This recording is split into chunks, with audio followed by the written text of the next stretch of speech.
read the life processes. Earth happens to be the only known planet having life. There are beings which live, die, and become parts of nature again. The living organism can be differentiated from the inanimate entities on a various parameter of life process.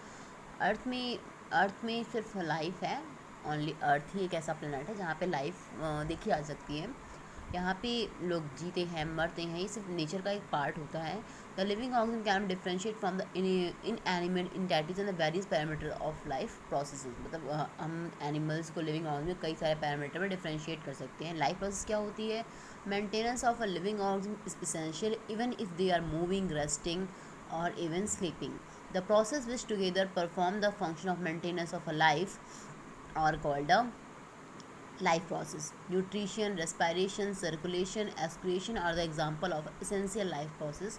In unicellular organism, all these processes are carried out by that single cell. And multicellular organism, well-developed cell are present to carry out the process. Life process क्या होती है? हमें अपने living organism को अपने आप को maintain करना पड़ता है, ये जब वो चल रहे हो, मूविंग, रेस्टिंग और स्लीपिंग द्वारा भी। और the process which together the perform the function of maintenance of a life और कॉल्ड एज लाइफ प्रोसेस। ये जो प्रोसेस होती है, फंक्शन होता है, वो सब लाइफ प्रोसेस के थ्रू होता है। न्यूट्रिशन, रेस्पायरेशन, सर्कुलेशन, एक्सक्रीशन, ये सब एग्जाम्पल के होते हैं। क्या होते हैं? हमारी लाइफ के एसेंशियल एक प्रोसेस होती है। इन यूनिसेलुलर ऑर्गेनिज्म क्या होता है? यहाँ पे सारी प्रोसेस बाय सिंगल सेल के थ्रू होती है। बल्कि मल्टी सेलुलर ऑर्गेनिज्म क्या होता है? वेल डेवलप्ड सिस्टम होती है, are present to carry out the process. सारी प्रोसेस को कैरी कर सकता है।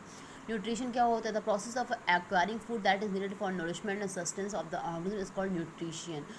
मतलब फूड को लेना अपने नरिशमेंट के थ्रू, अपने लिविंग और अपनी सस्टेनेंस के थ्रू, ये क्या कहलाता है? न्यूट्रिशन कहलाता है। There are two main modes of nutrition, autotrophic and heterotrophic. Autotrophic क्या होते हैं? It can organism can nourish itself by making its own food using sunlight और chemicals. Mode of nutrition is called autotrophic nutrition. It means जो organism जो होते हैं मतलब अपना food with the help of sunlight के थ्रू बनाते हैं, सनलाइट और chemical and mode of nutrition, इसे हम ऑटोट्रॉपिक न्यूट्रिशन कहते हैं। हेटरोट्रॉपिक क्या होते हैं? होलोजोइक हो गया, सैप्रोफाइटिक हो गया, पैरासाइटिक हो गया न्यूट्रिशन हो गया, मतलब ये किसी दूसरे पर डिपेंड रहते हैं। Photosynthesis, plant photosynthesize are called the photoautotrophs. Few bacteria use chemical to derive energy and are called the chemoautotrophs. Photosynthesis क्या होता है? Photosynthesis is the important process by which food is formed. The plant make food using sunlight and water, which provide nourishment to another organism and themselves. Chlorophyll present in the green parts absorb light energy.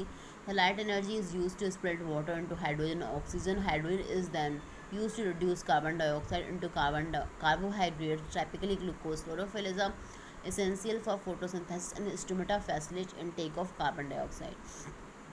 Photosynthesis क्या होता है? किसी भी उसका मतलब किसी भी plant का एक इम्पॉर्टेंट प्रोसेस होता है फूड को रिस्टोर करने के या फूड को एक्वायर करने के लिए। The plants make food using sunlight और water which provide nourishment to another organism. मतलब ये क्या होते हैं? जो प्लांट्स होते हैं सनलाइट के थ्रू या फोटोसिंथेसिस अपना खाना बनाते हैं, जिससे नरिशमेंट मिलती है। और ये क्या करते हैं? ये नरिशमेंट प्रदान करते हैं किसी दूसरे ऑर्गेनिजम्स को। क्लोरोफिल का जो ग्रीन पार्ट होता है वो प्रेजेंट होता है। ये लाइट एनर्जी को ऑब्जर्व करने में हेल्पफुल होता है। और ये लाइट एनर्जी क्या करती है? Spread water into hydrogen gas में कन्वर्ट हो जाती है। Hydrogen is a use reduce carbon dioxide into carbohydrate, typically glucose. Hydrogen क्या होती है? ये कार्बन डाइऑक्साइड को रिड्यूस करती है और इसे कार्बोहाइड्रेट में चेंज कर देती है, जैसे ग्लूकोज हो गया। क्लोरोफिल क्या होती है?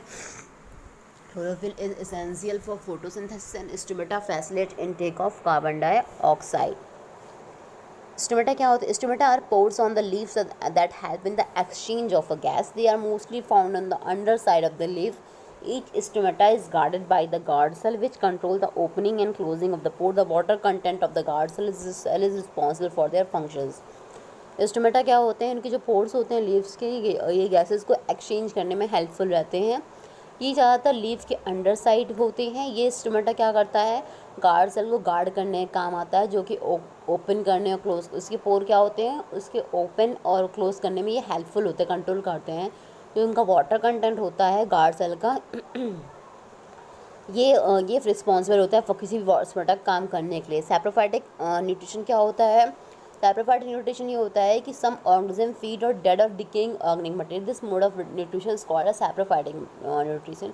इट मीन्स सैप्रोफाइट न्यूट्रिशन ये होता है कि मतलब जो मरे हुए लोगों को या मरे हुए जानवरों को खाते हैं, जो मतलब डिके हो गए हैं, उनसे न्यूट्रिशंस लेते हैं, उन्हें कहते हैं सैप्रोफाइटिक न्यूट्रिशन।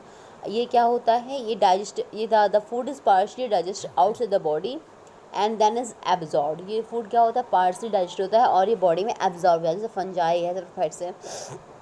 पैरासाइटिक न्यूट्रिशन क्या होता है, some organism feed on the expense of another organism and in turn causing it harm, this is called a parasitic nutrition. कुछ ऑर्गेनिजम्स होते हैं जो मतलब किसी दूसरे ऑर्गेनिज्म को हार्म करके लेते हैं, मतलब उनको चोट पहुंचा के लेते हैं, वो क्या कहलाते हैं, पैरासाइटिक न्यूट्रिशन कहलाते हैं। ये क्या करते हैं, दूसरे की बॉडी में, the organism live on the body और in the body of the host organism and derive the nutrition directly from the body of the host.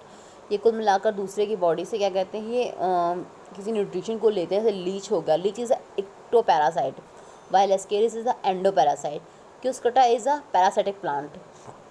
Leach क्या होता है, एक्टोपैरासाइट, मतलब बाहर की ओर होता है, बाहर से मतलब किसी इंसान के ब्लड को एब्जॉर्व करता है। और एस्केरिस क्या होता है, एस्केरिस अंदर से किसी भी होस्ट के अंदर ब्लड को या होस्ट के अंदर ही न्यूट्रिशन लेता है रह करके। ये कसकटा क्या होता है, इस पैरासाइटिक प्लांट होता है। Nutrition amoeba feeds by holozoic mode of nutrition. Amoeba feeds by holozoic mode of nutrition. It engulfs the food particles using pseudopodia. The process is called as a phagocytosis. The engulfed food gets enclosed in the food vacuoles. As the food vacuole passes through the cytoplasm, digestion, absorption, assimilation take place. When the food vacuole opens to the outside, digestion and undigested food take place. Amoeba में nutrition क्या होता है, amoeba holozoic mode से nutrition को लेता है। It engulfs the food particles using pseudopodia, this process called a phagocytosis. ये food particle को लेता है स्यूडोपोडिया के थ्रू और इस प्रोसेस को कहते हैं phagocytosis. The engulf food gets enclose in the food vacuole, और इसका जो फूड होता है ज़्यादातर फूड वैक्यूल के पास ही रहता है। The food vacuole pass through the cytoplasm, digestion, absorption and assimilation take place. और ये क्या होता है, पहले ये जाएगा फूड वैक्यूल से पास करेगा तो साइटोप्लाज्म में जाएगा, डाइजेशन में जाएगा, एब्सॉर्प्शन करेगा एंड असाइमिलेशन चीज़ों से गुजरता है।